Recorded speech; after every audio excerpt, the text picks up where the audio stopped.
السلام علیکم۔ میں آپ کو سنا رہی ہوں انسپکٹر احمد یار خان کی ایک کرائم سٹوری جس کا نام ہے واردات اس رات کی۔ تھرڈ پارٹ میں آپ کو سنانے لگی ہوں۔ راحیلہ نے اندر آتے ہی بھرکے کا نقاب الٹ دیا۔ وہ اپنی بڑی بہن سے زیادہ خوبصورت تھی۔ اس کے جسم کی ساخت انوری سے زیادہ پرکشش تھی۔ اس کے چہرے پر بھی وہی گھبراہٹ تھی جو ہونی چاہیے۔ انوری کے ساتھ تو میں نے شفقت اور ہمدردی سے بات کی تھی، راحیلہ کو میں نے خوف اور گھبراہٹ میں ہی رکھنا بہتر سمجھا۔ تمہارے گھر کی ہر ایک بات مجھے پہلے ہی معلوم تھی۔ اب تمہاری بڑی بہن 2 گھنٹے میرے پاس بیٹھ کر گئی ہے۔ تم یوں کرنا کہ جھوٹ بولنے کی جرات نہ کرنا۔ مجھے گمراہ کرنے کی کوشش کرو گی تو یہ سوچ لو کہ یہ تھانہ ہے۔ مجھے سب کچھ سچ سچ بتا دو گی تو میں تمہاری بہت عزت کروں گا۔ کیا تمہاری ماں کو معلوم ہے کہ بختیار کے ساتھ تمہارے تعلقات ناجائز ہیں؟ اس نے سر جھکا لیا۔ میں نے اسے زیادہ سوچنے کی مہلت نہ دی اور اپنا سوال دہرایا۔ اس نے آہستگی سے سر ہلا کر بتایا کہ ماں کو معلوم ہے۔ ماں تمہارا رشتہ بختیار کو دینا چاہتی ہے یا انوری کا؟ پہلے تو انوری کی بات ہوئی تھی، لیکن بختیار نے انوری سے توجہ ہٹا لی تھی۔ مجھے اس سے کوئی غرض نہیں کہ کس کے تعلقات کس کے ساتھ ہیں اور تعلقات کیسے ہیں۔ مجھے صرف یہ معلوم کرنا تھا کہ وہ کون غیرت مند یا کون سا رقیب تھا جس نے بختیار کو کلہاڑی سے راستے سے ہٹانے کی کارروائی کی تھی۔ میں نے راحیلہ سے پوچھا کہ بختیار سے پہلے اس کے تعلقات کس کے ساتھ تھے؟ کسی کے ساتھ بھی نہیں۔ میں نے کسی رقیب کی نشاندہی کرانے کی بہت کوشش کی، لیکن وہ لڑکی اپنے جواب پر قائم رہی۔ میں نے اس سے یہ بھی کہا کہ کوئی آدمی اس کی عزت پر ہاتھ ڈالے اور وہ اپنے بھائیوں کو بتائے تو اس کے بھائی کیا کریں گے؟ اس نے جواب دیا کہ وہ اندر جا کر بیٹھ جائیں گے۔ ان دونوں بھائیوں کے متعلق میرا ذہن پہلے سے صاف تھا، ان میں اتنی جرأت نہیں تھی۔ میں راحیلہ سے کچھ اور پوچھنے لگا تو اسے ابکائی آئی۔ میں نے اس سے پوچھا کہ اسے کوئی اس قسم کی تکلیف ہے؟ وہ آخر کمسن لڑکی تھی۔ اس نے ایسا جواب دیا کہ میں شک میں پڑ گیا۔ وہ مجھے کوئی بیماری بتانا چاہتی تھی جو اسے معلوم نہیں تھی۔ اسے یکے بعد دیگرے 3-4 ابکائیاں آئیں۔ کیا گھبراہٹ محسوس کر رہی ہو؟ ابکائیاں کب سے آ رہی ہیں؟ جب کبھی ایسی ویسی بات ہو جاتی ہے تو مجھے ابکائیاں آنے لگتی ہیں۔ کسی گھر میں ماتم ہو جائے تو میں وہاں نہیں جاتی۔ اگر جاؤں تو میت کو نہیں دیکھتی۔ اگر میت کا چہرہ دیکھ لوں تو صرف ابکائیاں ہی نہیں بلکہ مجھے کے آنے لگتی ہے۔ مجھے دراصل کچھ اور شک ہو گیا تھا، لیکن بات کچھ اور نکلی۔ بہرحال راحیلہ کی صحت کے ساتھ مجھے کوئی دلچسپی نہیں تھی۔ میں نے اس سے مشتاق کے متعلق پوچھا کہ وہ کیسا آدمی ہے۔ اس نے جواب دیا کہ وہ اچھا آدمی ہے لیکن طبیعت کا بڑا سخت ہے۔ اسے باہر بھیج کر میں نے اس کی ماں کو بلایا۔ اس نے آتے ہی بولنا شروع کر دیا۔ میں خاموشی سے اس طرح سنتا رہا جیسے میں اس سے ڈر گیا ہوں۔ میں نے اسے بولنے دیا۔ وہ ہر کسی کو کوس رہی تھی، لیکن بختیار کا نام لیتی تو بیچارہ بختیار کہتی تھی۔ چونکہ میں خاموش تھا اس لیے وہ بولتی ہی چلی گئی۔ جب اس نے کہا کہ میری شریف بیٹیوں کو بدنام کر دیا گیا تو میں ضبط نہ کر سکا۔ تم جیسی بغیرت ماؤں کی بیٹیوں کی قسمت میں سوائے بدنامی کے اور کچھ بھی نہیں لکھا ہوتا۔ مجھے اس سے کوئی غرض نہیں کہ تمہارے گھر میں کیا ہو رہا ہے۔ میں صرف یہ معلوم کرنا چاہتا ہوں کہ تمہارے اس بیچارے بختیار کو کس نے قتل کرنے کی کوشش کی ہے۔ کیا تم اس معاملے میں مجھے کچھ بتا سکتی ہو؟ میں کیا بتا سکتی ہوں؟ میں پردہ دار عورت ہوں۔ تمہارا کوئی پردہ نہیں رہا۔ مجھے صاف صاف بتا دو کہ تم نے بختیار کے ہوتے ہوئے اپنی کسی بیٹی کا سودا کسی اور کے ساتھ کر لیا تھا؟ اس نے چونک کر مجھے دیکھا۔ میں نے اپنا سوال دہرایا اور کہا کہ اب میں اس سے بحث کی اور زیادہ بولنے کی اجازت نہیں دوں گا۔ اس نے اکھڑے اکھڑے سے لہجے میں اوٹ پٹانگ سا جواب دیا۔ کیا تم نے مشتاق کو انوری کا رشتہ دینے سے انکار کر دیا تھا؟ نہیں۔ کیا مشتاق نے یا اس کی ماں یا اس کے باپ نے تمہیں کبھی کہا کہ منگنی یا شادی کر دو؟ انہوں نے تو کئی بار کہا تھا، لیکن میں ابھی سوچ میں پڑی ہوئی تھی۔ تم کیا سوچ رہی تھی؟ یہی سوچ رہی ہوگی نا کہ مشتاق کو صاف جواب دے دوں کیونکہ تم نے بختیار کو پھانس لیا تھا۔ ہاں، میں مشتاق کو صاف جواب دینا چاہتی تھی۔ کیوں؟ اس میں کیا خرابی تھی؟ وہ اچھا آدمی نہیں، لڑائی جھگڑے بہت کرتا ہے اور حسیلہ بھی ہے۔ اس عورت نے مشتاق کے خلاف بہت سی باتیں کیں جن میں مبالغہ بھی نظر آ رہا تھا۔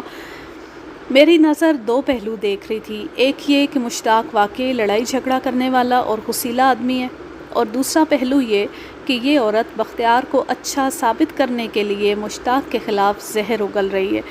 میں نے اس سے مشتاق کے متعلق کئی اور باتیں پوچھی۔ یہ عورت اس کے خلاف ہی بولتی رہی اور مجھے اس سے اور کچھ بھی حاصل نہ ہوا۔ میں نے ان سب کو جانے کی اجازت دے دی۔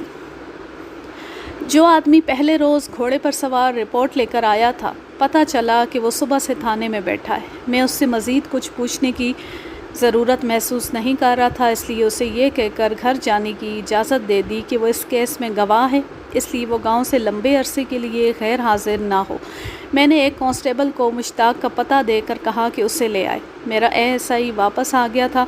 وہ جس کام کے لیے گیا تھا میں اس کی رپورٹ لینے بیٹھ گیا۔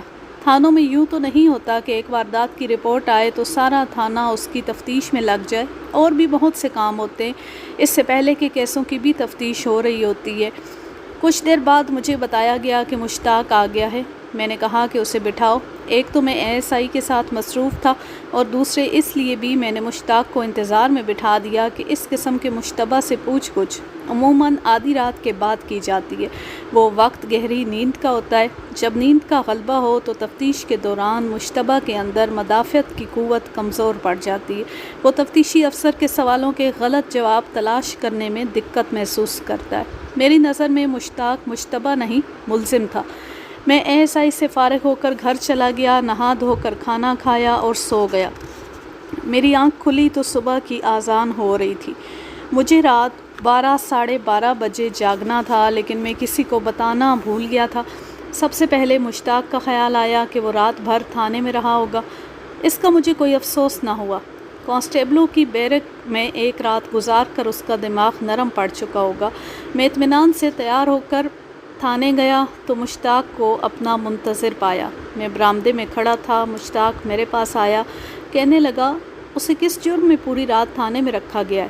میں نے دوستانہ انداز سے اس کا بازو پکڑا اور اسے برآمدے سے اتار کر کچی زمین پر لے گیا۔ ہمارے ساتھ اسے اتنی سی بھی محبت نہیں کہ ایک رات ہمارا مہمان رہ سکے؟ اللہ آپ کی میزبانی سے بچائے۔ اس نے شوز پہن رکھے تھے۔ میں نے زمین پر اس کے پاؤں کا نشان دیکھا تو مجھے بڑا خوشگوار سا دھچکا لگا۔ یہ وہی مردانہ کھرا تھا جو ایک عورت کے کھرے کے ساتھ موقع واردات پر دیکھا تھا۔ ایک پاؤں کا تلہ مرمت کیا ہوا تھا۔ میں نے پہلے ہی کھوجی کو بلوانے کے لیے کانسٹیبل بھیج دیا تھا۔ اس کے کھرے کا مولڈ تھانے میں موجود تھا۔ میں مشتاق کو اپنے دفتر میں لے گیا۔ مشتاق بھائی، لمبی چوڑی باتوں کو چھوڑو۔ میں نے بختیار کے متعلق جو کچھ سنا ہے، اگر میں تمہاری جگہ ہوتا تو میں بھی اس کے ساتھ یہی سلوک کرتا جو تم نے کیا ہے۔ مجھے صرف اتنا بتا دو کہ تمہارے ساتھ موقع واردات پر جو عورت تھی وہ کون تھی؟ جو میں نے کیا ہے؟ مشتاق نے حیرت زدہ ہو کر کہا۔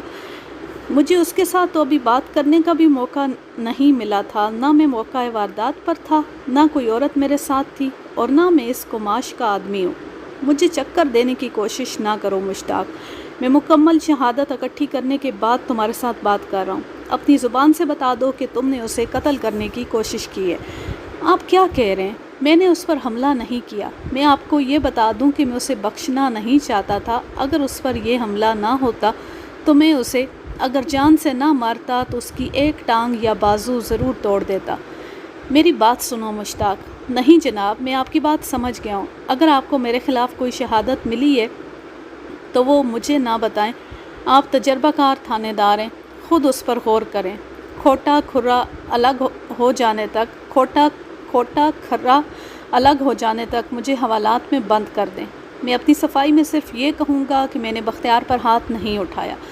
میں آپ کو یہ پھر بتا دیتا ہوں کہ میرے دل میں بختیار کی نفرت بھری ہوئی ہے۔ میں نے سنا ہے کہ وہ مرے گا نہیں۔ اگر ٹھیک ہو کر وہ انوری اور راحیلہ کے گھر گیا تو میرے ہاتھوں قتل ہو جائے گا۔ کیوں؟ اتنی زیادہ نفرت کی وجہ کیا ہے؟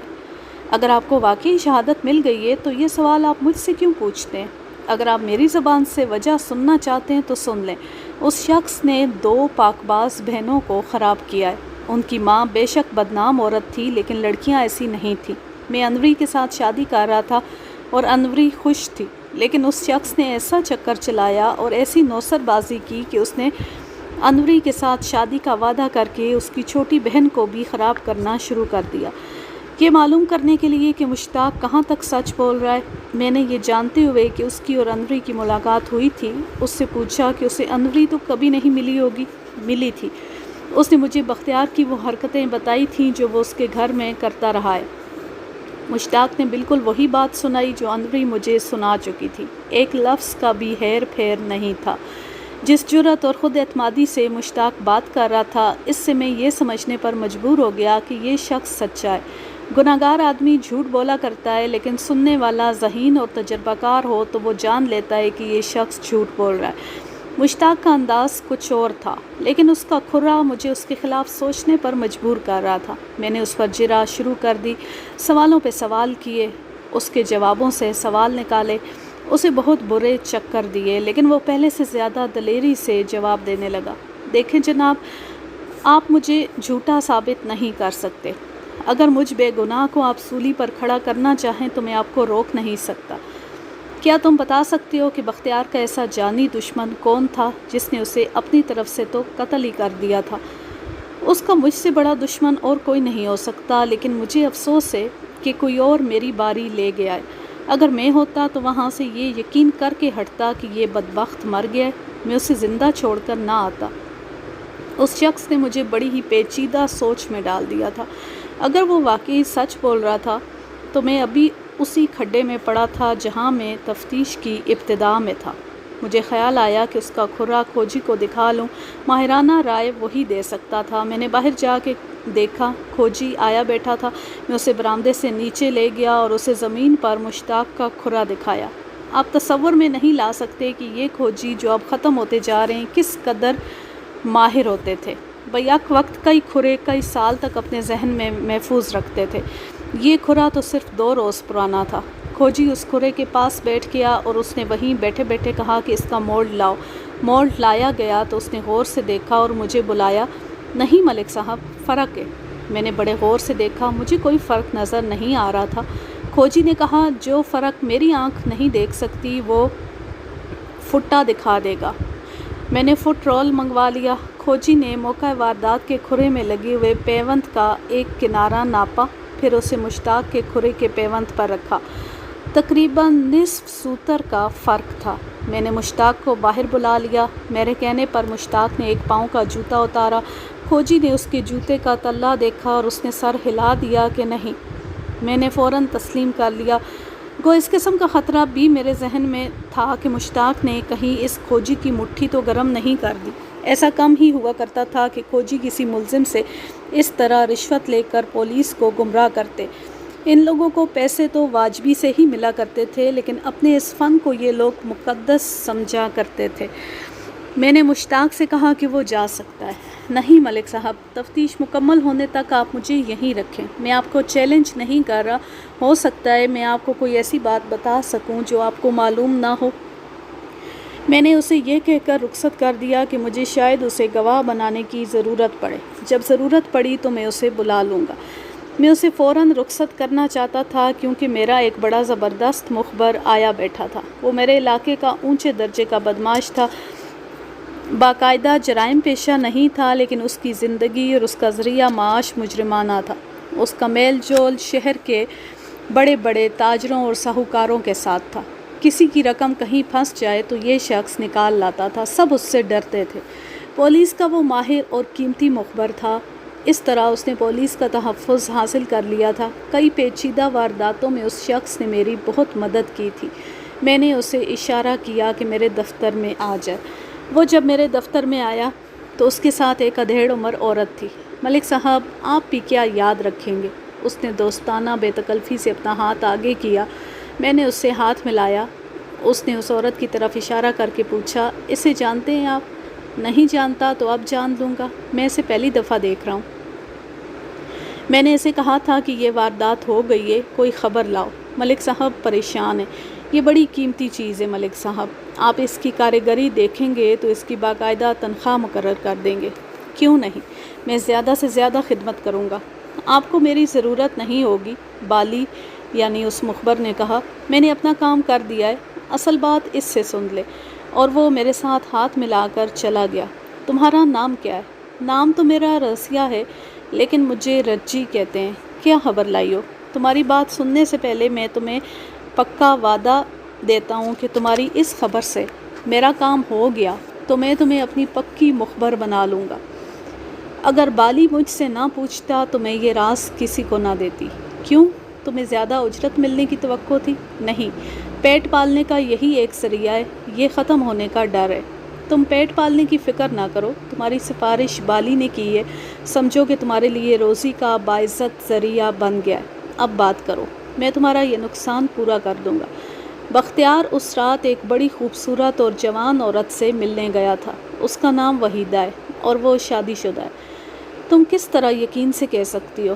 اس ملاقات کا انتظام میں نے ہی کیا تھا۔ اس عورت نے بڑی لمبی بات سنائی۔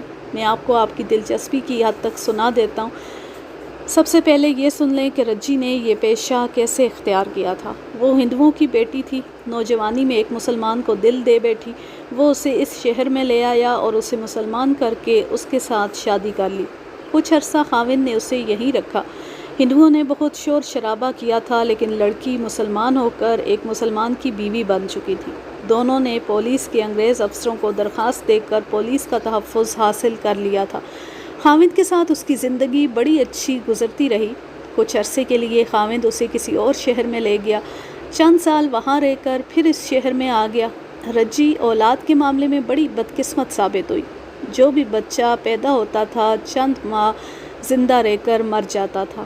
شہر میں انہوں نے اپنا مکان بنا لیا تھا۔ جب وہ میرے پاس آئی تو 7-8 سال پہلے اس کا خاوند مر چکا تھا۔ اس وقت اس کی عمر 30 سال سے خاصی اوپر ہو چکی تھی۔ اس کا کوئی سہارا نہ رہا، اپنے ماں باپ کے گھر تو جا ہی نہیں سکتی تھی۔ مزید زیادتی یہ ہوئی کہ اس کے سسرال نے بھی اسے قبول نہ کیا۔ زندہ رہنے کے لیے رجی نے لوگوں کے گھروں میں کام شروع کر دیا۔ بڑے اچھے جسم اور اچھی خاصی شکل و صورت کی عورت تھی۔ بعض افراد نے اس پر ڈورے ڈالنے شروع کر دیے۔ وہ اپنا دامن بچاتی رہی، لیکن زندہ رہنے کی ضرورت نے اسے بعض روپے پیسے والوں کی عیاشی کا ذریعہ بنا دیا۔ آخر بالی کے ساتھ اس کی دوستی ہو گئی۔ اس کے بعد اس پر بری نظر رکھنے کی کسی کو جرأت نہ ہوئی۔ رجی نے ایک کاروبار اور بھی شروع کر دیا، اور وہ ہے پیغام رسانی، یعنی چوری چھپے ملاقاتیں کرانا۔ اس فن میں اس نے مہارت حاصل کر لی۔ چونکہ وہ ہنس مکھ تھی اور باتیں کرنا جانتی تھی، اس لیے اس نے لوگوں کے گھروں میں اپنی عزت پیدا کر لی۔ اس کے خفیہ کاروبار کا کسی کو پتہ نہ چل سکا۔ ایسی عورتیں آج بھی شہروں کے گلی محلوں میں اور دیہات میں پائی جاتی ہیں۔ بختیار نے اسے بہت استعمال کیا۔ وہ عورتوں کا شکاری تھا۔ اس شکار میں وہ رجی کو خاصی اجرت دے کر استعمال کرتا تھا۔ رجی نے بختیار کا دوستانہ متعدد عورتوں کے ساتھ کرایا تھا۔ انوری اور راحیلہ کی ماں تک پہلا پیغام رجی لے کر گئی تھی۔ اب وہ ایک اور جوان اور شادی شدہ عورت کے پیچھے پڑا ہوا تھا، اور وہ ہے وحیدہ۔ یہ لڑکی انوری اور راحیلہ کی سہیلی ہے۔ بختیار نے مجھے بتایا تھا کہ انوری اور راحیلہ کے گھر اس نے وحیدہ کے ساتھ تھوڑی سی بے تکلفی پیدا کر لی ہے۔ باقی کام تم کر دو۔ معلوم کر لینا کہ وحیدہ نقد چاہتی ہے یا تحفے تحائف پر راضی ہوگی۔ میں نے اپنی زبان کا کمال دکھایا اور وحیدہ کے دل میں اپنی محبت پیدا کر لی۔ پھر آہستہ آہستہ اس تک بختیار کی باتیں پہنچانا شروع کر دی۔ ایک روز بختیار نے مجھے بتایا کہ وحیدہ کے ساتھ اس کی ملاقات ہوئی ہے، اور اس نے وحیدہ کو اپنی نیت کے بڑے صاف اشارے دیے۔ وہ کہتا تھا کہ وحیدہ ہنس پڑی تھی، اگر برا مانتی تو بھی پتہ چل جاتا۔ میں نے وحیدہ کے گھر زیادہ آنا جانا شروع کر دیا۔ میں نے صاف طور پر دیکھا کہ وحیدہ بختیار کا نام سن کر خوش ہوتی تھی۔ ایک روز بختیار نے مجھے کہا کہ وحیدہ اگر مان جائے تو کسی رات جہاں وہ چاہے مجھے بلا لے۔ بختیار نے کانوں کی بالیوں کا ایک جوڑا جو خالص سونے کا تھا مجھے دیا کہ وحیدہ تک پہنچا دو۔ وحیدہ نے یہ تحفہ قبول کر لیا اور مجھے اگلے روز آنے کو کہا۔ میں دوسرے دن گئی تو وحیدہ نے مجھے کہا کہ خانقاہ کے ساتھ والے کھڈوں کے علاقے میں وہ آج رات 10 بجے کے لگ بھگ پہنچ جائے گی۔ بختیار سے کہنا کہ وہاں آ جائے۔ وحیدہ نے کہا تھا کہ اس رات اس کا خاوند گھر نہیں ہوگا۔ میں نے یہ پیغام بختیار کو دے دیا۔ بختیار نے مجھے 5 روپے دیے اور کہنے لگا کہ کل تمہاری جھولی بھر دوں گا، لیکن اگلے دن پتہ چلا کہ بختیار ہسپتال میں پڑا ہے۔ میں یہاں تک ہی جانتی ہوں۔ اس نے مجھے وحیدہ کے گھر کا اتا پتہ دیا۔ میں نے رجی سے کہا کہ آج سے وہ پولیس کی باقاعدہ مخبر ہے اور میں اس کی تنخواہ مقرر کرا کے اسے بتا دوں گا۔ میں نے اسے یہ تاکید کر کے بھیج دیا کہ وہ کسی سے ذکر نہ کرے کہ میرے ساتھ اس کی کیا بات چیت ہوئی ہے۔ کوئی 1 گھنٹے بعد وحیدہ میرے سامنے بیٹھی تھی۔ اس کا خاوند بھی اس کے ساتھ آیا تھا۔ میں نے کھوجی کو بلایا، وہ بھی تھانے میں ہی بیٹھا تھا۔ ضروری نہیں کہ وحیدہ وہی جوتی پہن کر تھانے آتی جو اس نے واردات کی رات پہن رکھی تھی۔ یہ محض اتفاق تھا اور میری خوش نصیبی کہ اس نے وہی سینڈل پہن رکھے تھے۔ کھوجی نے اس کی جوتی کا تلہ دیکھتی مجھے سر کے اشارے سے بتایا کہ یہی کھرا تھا۔ میں نے کھوجی کو باہر بھیج دیا اور وحیدہ کی طرف توجہ دی۔ وحیدہ کے چہرے پر قدرتی طور پر گھبراہٹ تھی، لیکن اتنی زیادہ نہیں جو میں نے انوری اور راحیلہ کے چہروں پر دیکھی تھی۔ وحیدہ بھی ان دونوں بہنوں جیسی خوبصورت تھی۔ عورت کی خوبصورتی بڑے بڑے خوفناک فتنے جگاتی ہے۔ اس خوبصورتی نے بادشاہوں کے تختے الٹے ہیں۔ بختیار کا وحیدہ کی خاطر اس طرح زخمی ہو جانا میرے لیے حیران کن نہیں تھا۔ کالے بھرکے میں اپنے سامنے بیٹھی ہوئی وحیدہ کو دیکھ کر مجھے افسوس ہو رہا تھا۔ ایک طرف شیطانی جذبات تھے، دوسری طرف سونے کے تحفوں کی ہوس تھی، اور یہ لوگ نتائج سے ناواقف تھے۔ وحیدہ، مجھے 2 سوالوں کے جواب دو۔ پہلا یہ کہ تمہیں بختیار کے ساتھ کس نے دیکھ لیا تھا؟ دوسرا یہ کہ جس آدمی نے بختیار پر قاتلانہ حملہ کیا تھا، کیا تم اس کے ساتھ چلی گئی تھی؟ ایک تیسرا سوال بھی ہے، تمہارا خاوند کہاں تھا؟ وحیدہ کے چہرے پر ایک رنگ آتا تھا، ایک رنگ جاتا تھا۔ اس نے دانتوں سے اپنے ہونٹ کاٹے، اپنے ایک ہاتھ کی انگلیوں کو دوسرے ہاتھ کی انگلیوں میں الجھا کر چٹکایا۔ تم مجھ سے کچھ نہیں چھپا سکو گی وحیدہ۔ تمہارے ارد گرد اوپر اور نیچے ایسی شہادتیں اور ثبوت ہیں جس میں سے تم نکل نہیں سکو گی۔ میں تمہاری مدد کر سکتا ہوں، بشرط یہ کہ تم میری مدد کرو۔ میں نے کوئی جرم نہیں کیا۔ بہت مشکل سے یہ الفاظ اس کے منہ سے نکلے۔ میں نے تمہیں کب کہا ہے کہ تم نے جرم کیا ہے؟ میں کہہ رہا ہوں کہ بختیار پر قاتلانہ حملہ کرنے والے کو تم جانتی ہو، مجھے اس کا نام بتا دو اور یہاں سے باعزت طریقے سے واپس چلی جاؤ۔ میں اسے نہیں جانتی۔ کیا وہ تمہارا خاوند نہیں تھا؟ نہیں، خاوند میرے ساتھ تھا۔ فضول باتیں نہ کرو وحیدہ، تم تھانے میں ایک تھانے دار کے سامنے بیٹھی ہو۔ تم خاوند کے ساتھ واپس آئی تھی۔ میں یہ تو نہیں مان سکتا کہ تم بختیار کے ساتھ چوری چھپے ملاقات کے لیے گئیں اور اپنے خاوند کو بھی ساتھ لے گئی تھی۔ اتنے میں کھوجی دروازے میں آن کھڑا ہوا اور اس نے مجھے سر کے اشارے سے باہر بلایا۔ برآمدے سے باہر لے جا کر اس نے مجھے زمین پر کھرا دکھایا، کہنے لگا کہ یہ ہے اصل کھرا۔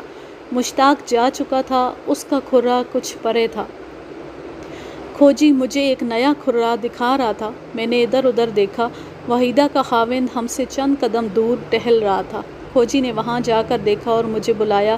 میں نے وہاں وہی کھرے دیکھے، یہ وحیدہ کے خاوند کے تھے جو وہاں ٹہل رہا تھا۔ میں نے اسے اپنے ساتھ لیا اور کھوجی سے کہا کہ وہ اس کے کھرے کا غور سے معائنہ کرے۔ کھوجی نے فیصلہ دے دیا کہ موقع واردات پر اسی کا کھرا تھا۔ اس کا مطلب یہ تھا کہ یہ شخص اپنی بیوی کے پیچھے گیا تھا۔ اسے کسی طرح پتہ چل گیا ہوگا کہ اس کی بیوی کسی سے ملنے گئی ہے۔ اس نے اپنی بیوی کو بختیار کے ساتھ دیکھ لیا ہوگا۔ ظاہر ہے کہ اس نے بختیار کو کلہاڑی سے کاٹ دیا ہوگا۔ یہ شخص خوب رو اور اچھی حیثیت والا لگتا تھا۔ میں نے وہیں برآمدے میں اسے الگ لے جا کر کہا، میں یہ تو نہیں مان سکتا کہ وہ اپنی بیوی کو ایک غیر مرد سے ملوانے کے لیے رات کو باہر لے گیا تھا۔ وہ مجھے یہ بتا دے کہ وہ اس غیر مرد کو قتل کرنے نہیں گیا تھا تو اور کیا کرنے گیا تھا۔ مجھے معلوم نہیں کہ میری بیوی نے آپ کو کیا بتایا ہے۔ میں آپ کو صحیح بات بتاتا ہوں کہ میں وہاں اپنی بیوی کے ساتھ گیا تھا۔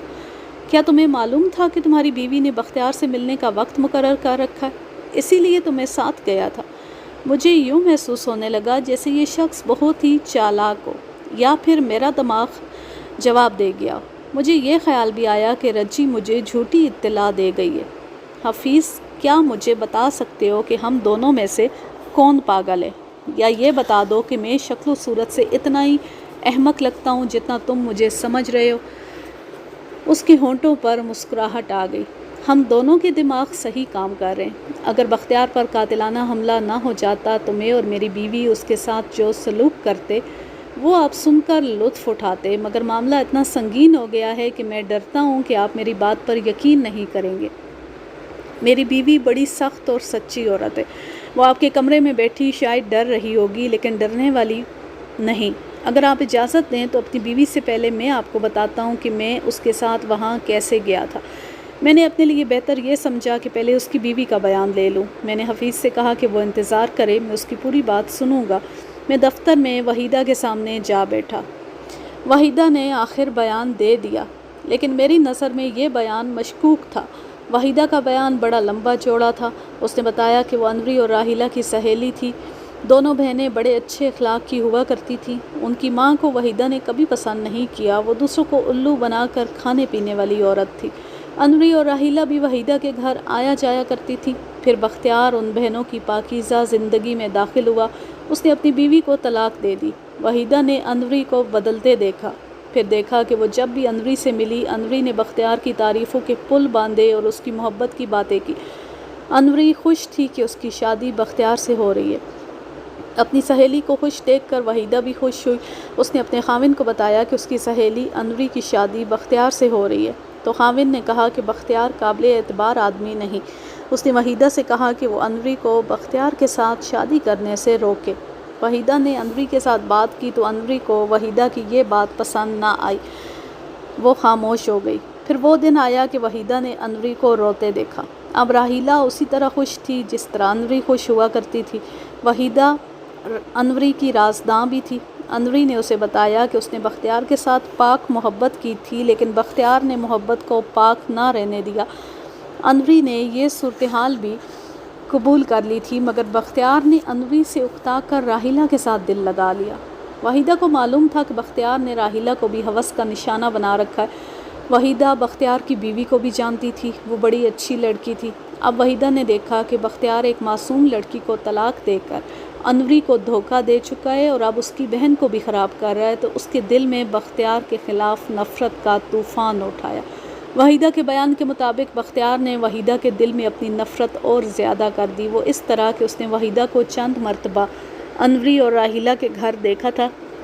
اس نے وحیدہ کے ساتھ بے تکلف ہونے کی کوشش کی۔ وحیدہ زندہ دل لڑکی تھی۔ اس نے بختیار کی بے تکلفی کو برا نہ جانا، وہ بختیار کی نیت کو نہ سمجھ سکی۔ بختیار نے اپنی نیت کا اظہار ایک تحفے کی صورت میں کیا۔ وحیدہ نے تحفہ قبول کر لیا اور اپنے خاوند کو جا دکھایا۔ اس کا خاوند بڑا سخت اور دلیر آدمی تھا۔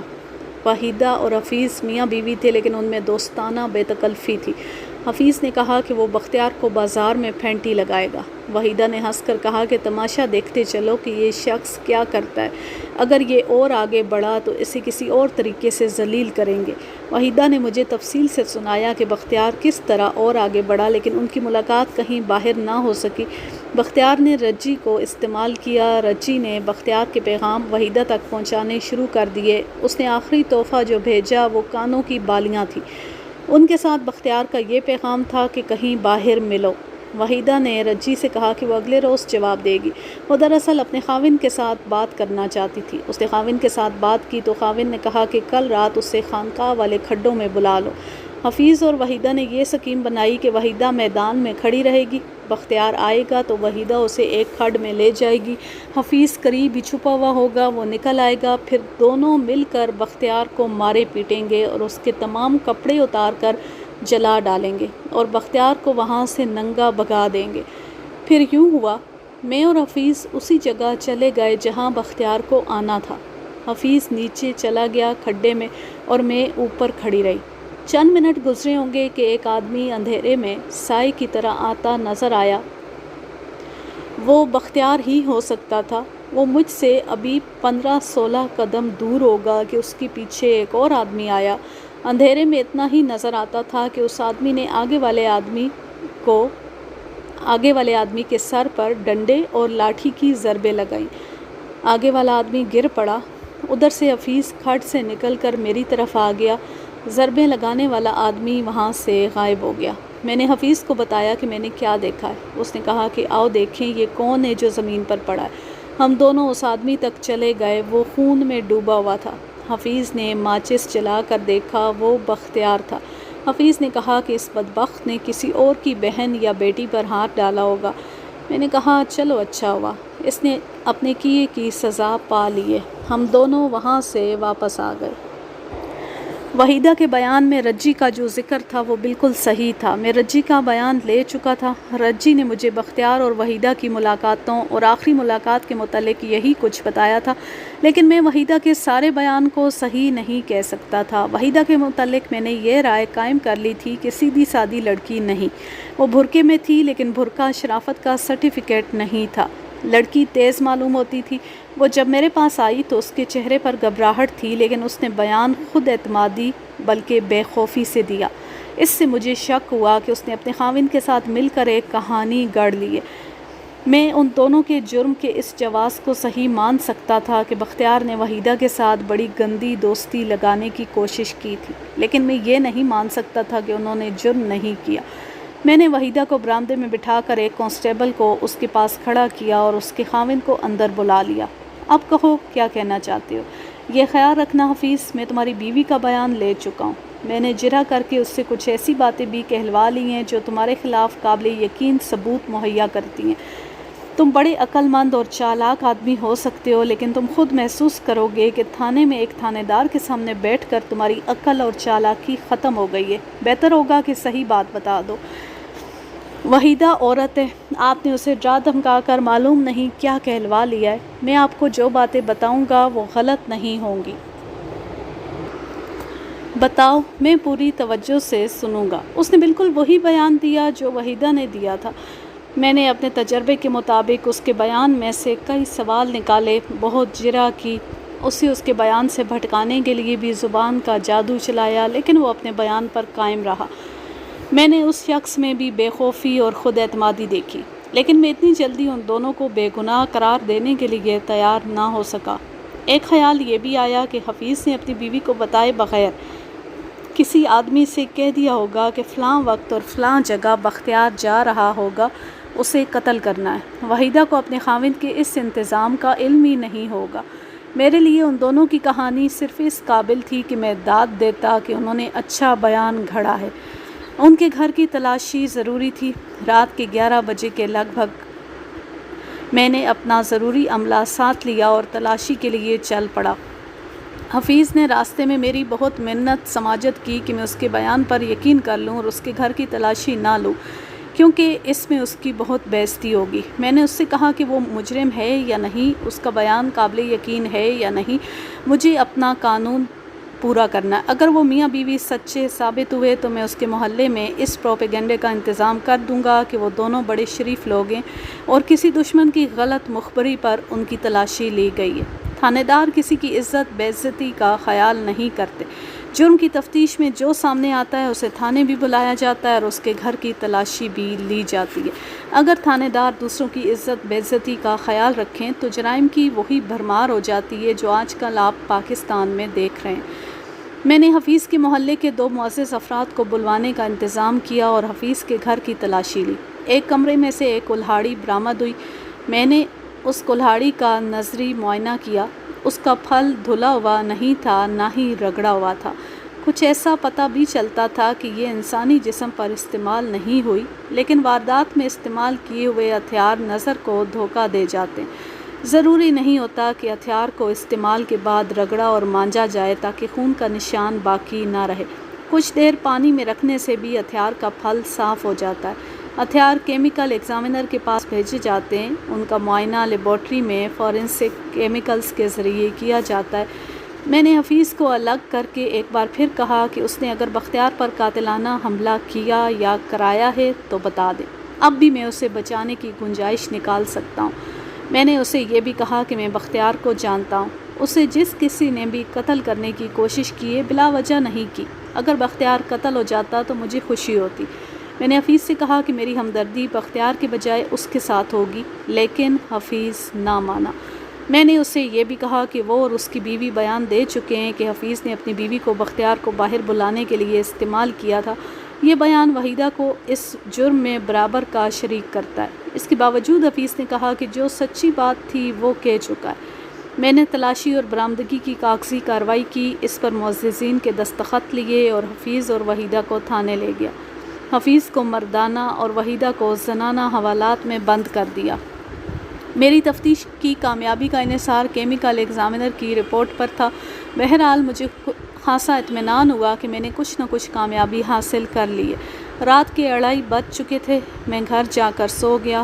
صبح 2 کام کرنے تھے، ایک ان دونوں کا ریمانڈ لینا تھا اور دوسرا یہ کلہاڑی 150 میل دور کیمیکل ایگزامینر کے پاس بھیجنی تھی۔ میں صبح معمول سے ذرا دیر سے جاگا، تیار ہو کر تھانے آیا اور محرر ہیڈ کانسٹیبل سے کہا کہ حفیظ اور وحیدہ کا ریمانڈ لینے کا انتظام کرے۔ میں نے تھانے کے احاطے کے پھاٹک کی طرف دیکھا۔ دبلا پتلا سا ایک آدمی ہاتھ میں کلہاڑی لیے چلا آ رہا تھا۔ اسے دیکھ کر مجھے کوفت ہوئی۔ اس وقت تک اپنی سروس میں 4 ایسے کیس میرے پاس آ چکے تھے۔ خاوند نے اپنی بیوی کو کسی کے ساتھ قابل اعتراض حالت میں دیکھ لیا تو اس نے بیوی کو یا بیوی اور اس کے آشنا کو قتل کر دیا اور تھانے آ گیا۔ اس نے آلہ قتل میرے حوالے کیا اور بتایا کہ وہ یہ جرم کر آیا ہے اور لاشیں فلاں جگہ پڑی ہیں۔ یہ آدمی بھی مجھے اسی قسم کا نظر آیا۔ میں برآمدے میں کھڑا اسے اپنی طرف آتے دیکھتا رہا، لیکن اس کے کپڑوں پر خون کے چھینٹے نہیں تھے، اور جب وہ قریب آیا تو میں نے اس کی کلہاڑی کو دیکھا، اس پر بھی خون نہیں تھا۔ وہ میرے سامنے آن کھڑا ہوا، کلہاڑی بائیں ہاتھ میں لے کر اس نے دایاں ہاتھ ماتھے پر رکھا اور مجھے سلام کیا۔ مجھ سے پوچھا، بڑے تھانے دار آپ ہیں؟ میں نے اسے بتایا کہ میں ہی ہوں۔ اس نے مجھے اندر چلنے کو کہا۔ میں اسے اپنے دفتر میں لے گیا۔ بختیار پر حملہ میں نے کیا تھا۔ دوسرے دن یہ سن کر مجھے افسوس ہوا کہ وہ زندہ ہے۔ آپ مہربانی کریں، حفیظ اور وحیدہ کو چھوڑ دیں۔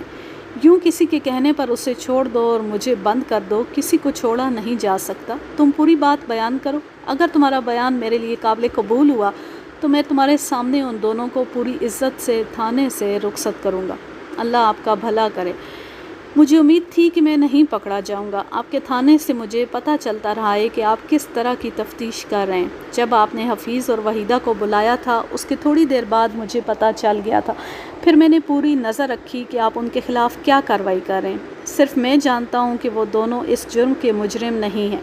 مجھے پوری امید تھی کہ آپ انہیں چھوڑ دیں گے۔ میں آپ کو یہ بھی بتا دیتا ہوں کہ آپ نے انہیں رجی کے بیان پر پکڑا ہے، لیکن آپ کو معلوم نہیں کہ رجی کو اور کچھ بھی معلوم نہیں تھا۔ رجی کو یہاں تک ہی علم تھا کہ وحیدہ بختیار کے انتظار میں فلاں رات کو فلاں وقت خانقاہ والے کھڈوں کے پاس موجود ہوگی اور بختیار اس کے پاس جائے گا۔ اس ملاقات کا انتظام رجی نے ہی کیا تھا۔ رجی کو تو یہ بھی معلوم نہیں کہ وحیدہ وہاں گئی تھی یا نہیں، اور رجی یہ بھی نہیں جانتی کہ اس ملاقات کو روکنے کے لیے بختیار کے پیچھے کون کون گیا تھا۔ وہ میں تھا۔ بات آگے کرنے سے پہلے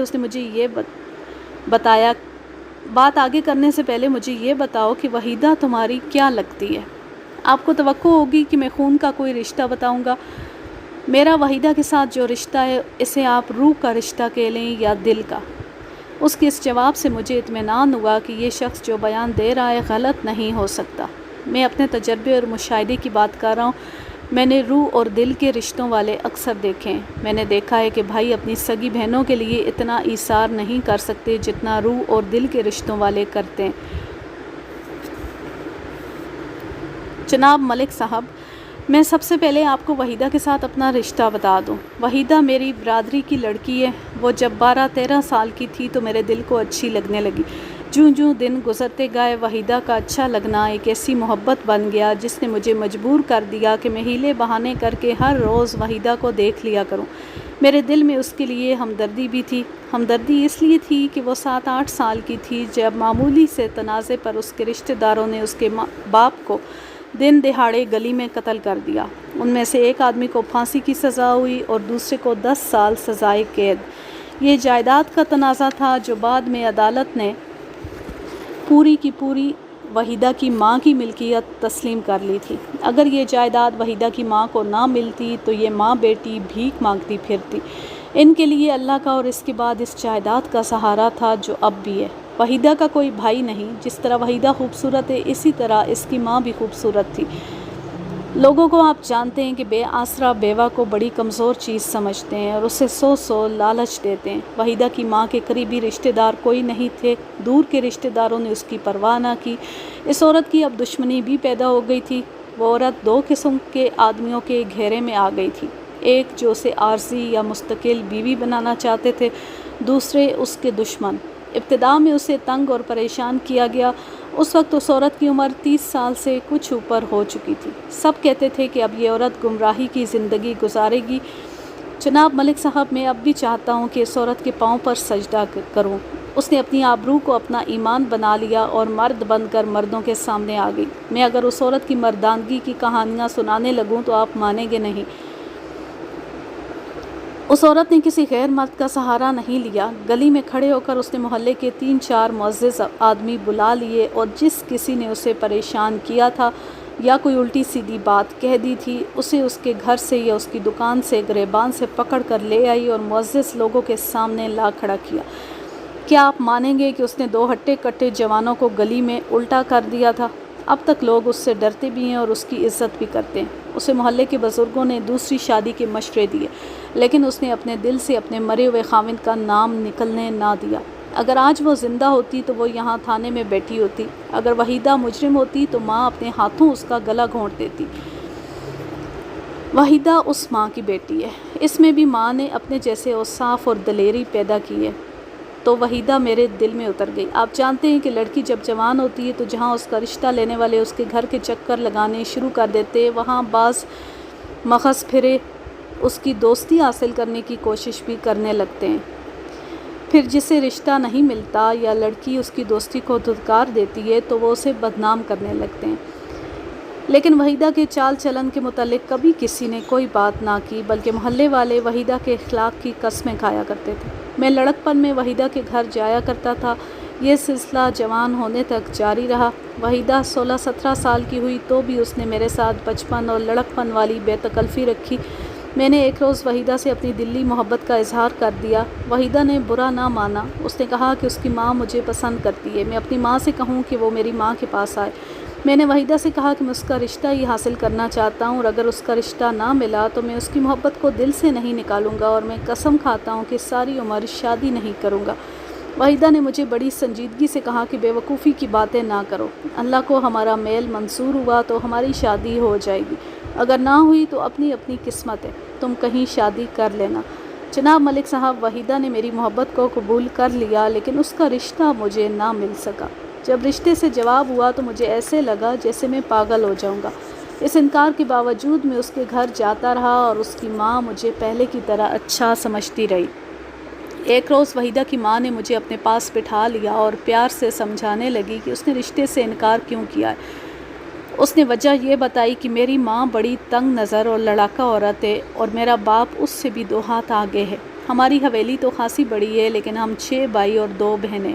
وحیدہ کی ماں کہتی تھی کہ وحیدہ اس کی ایک ہی بیٹی ہے اور اسے وہ ایسی جگہ دے گی جہاں ایک تو اسے ساس سسر اچھے ملیں اور دوسرے الگ تھلگ رہنے والا خاوند ملے۔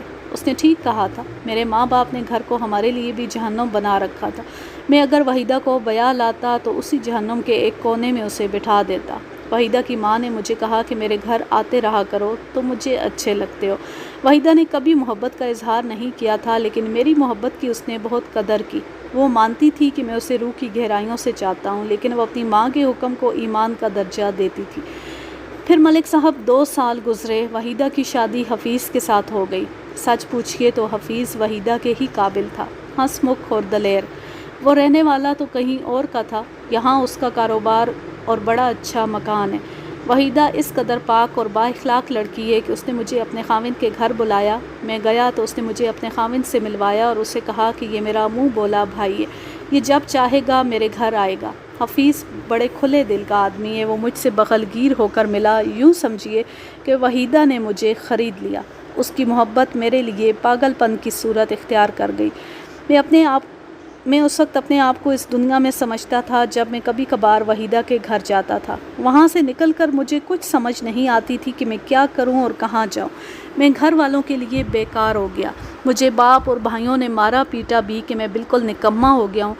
میں نے چرس میں سکون حاصل کیا اور میں چرس کا عادی ہو گیا۔ چرس نے مجھے غلط لوگوں کی منڈلی میں جا بٹھایا۔ بڑی تیزی سے میں بدماشوں کی قطار میں شامل ہو گیا اور لوگ مجھے بدماش سمجھنے لگے۔ آج کے لیے بس اتنا ہی۔ اب میں لیتی ہوں آپ سے اجازت۔ چاہ رہیں خوش رہیں، شاد و آباد رہیں، ہنستے مسکراتے رہیں۔ اللہ حافظ، اللہ نگہبان۔